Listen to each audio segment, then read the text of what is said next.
ここでの白い岩は何を意味しますか？私は彼に新しい名前が書かれた白い石を与えます。それを受け取る人以外には誰も知りません。黙示録2章17節。シャローム、主イエス・キリストの愛する友よ。よく見てみると、今日の読書は私をかなり混乱させました。なぜですか？白い石ってどういう意味ですか？新しい名前が意図され、白い石を受け取るのにふさわしいのは誰ですか？今日の黙示録の朗読は、ペルガモンの改宗への神のメッセージ、黙示録2章17節です。白い石の研究を続ける前に、神ご自身がご言葉の秘密を明らかにしてくださるように、神に心を集中しましょう。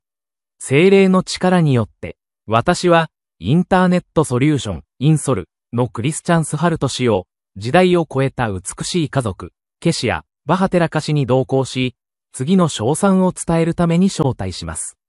私の目はあなたに釘付けです。私は生涯を通じてあなたに身を委ねます。あなたの計画に私を導いてください。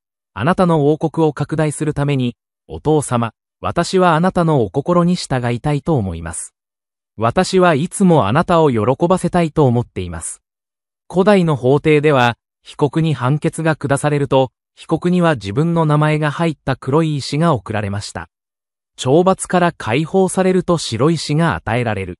これを当てはめると、イエスが救われると信じた人は皆、神の裁きから解放されたことになります。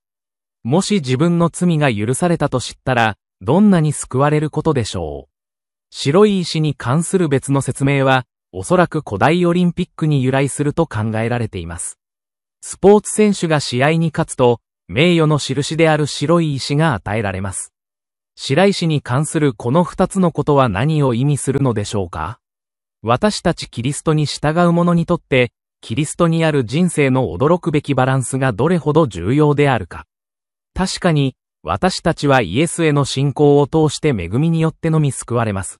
エペソ人への手紙第2章8節と9節。しかし、キリストの従順な追随者でさえ、自分たちを救ってくださった方に仕えようとして苦労することがよくあります。この白い石についての一つの説明では、多くは罪のために黒人であるにもかかわらず、白くなった自由な解放を書いています。別の説明は、私たちが良い行いをすれば報われることを示しています。1コリント3章13節と14節。キリストを救い主として信頼することは、私たちに新しいアイデンティティを与えます。それは私たちが本当に許されたことを示す、白い石に書かれた新しい名前を受け取るようなものです。アーメン。今日のインスピレーション、イエスは罪を廃止し、私たちの奉仕に報いてくださいます。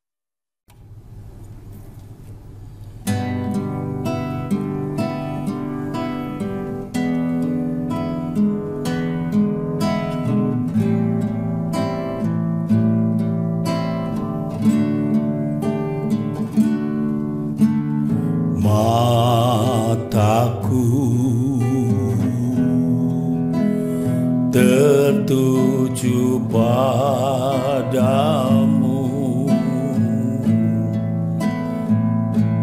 segenap hidupku ku serahkan padamu.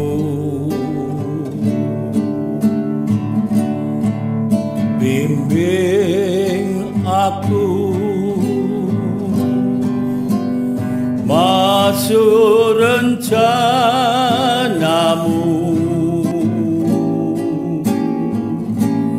untuk membesarkan kerajaanmu.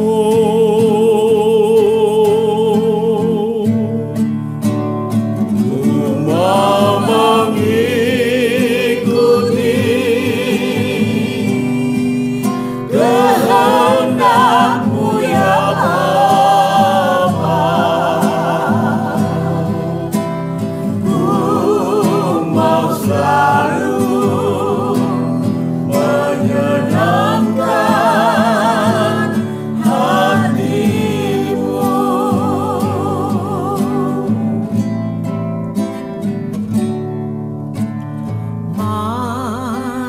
aku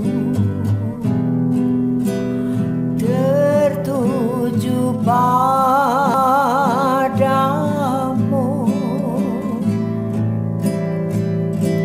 Segenap hidupku ku serahkan padamu.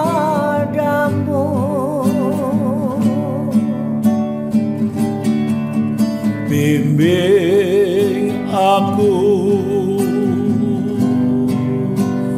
masuk rencanamu,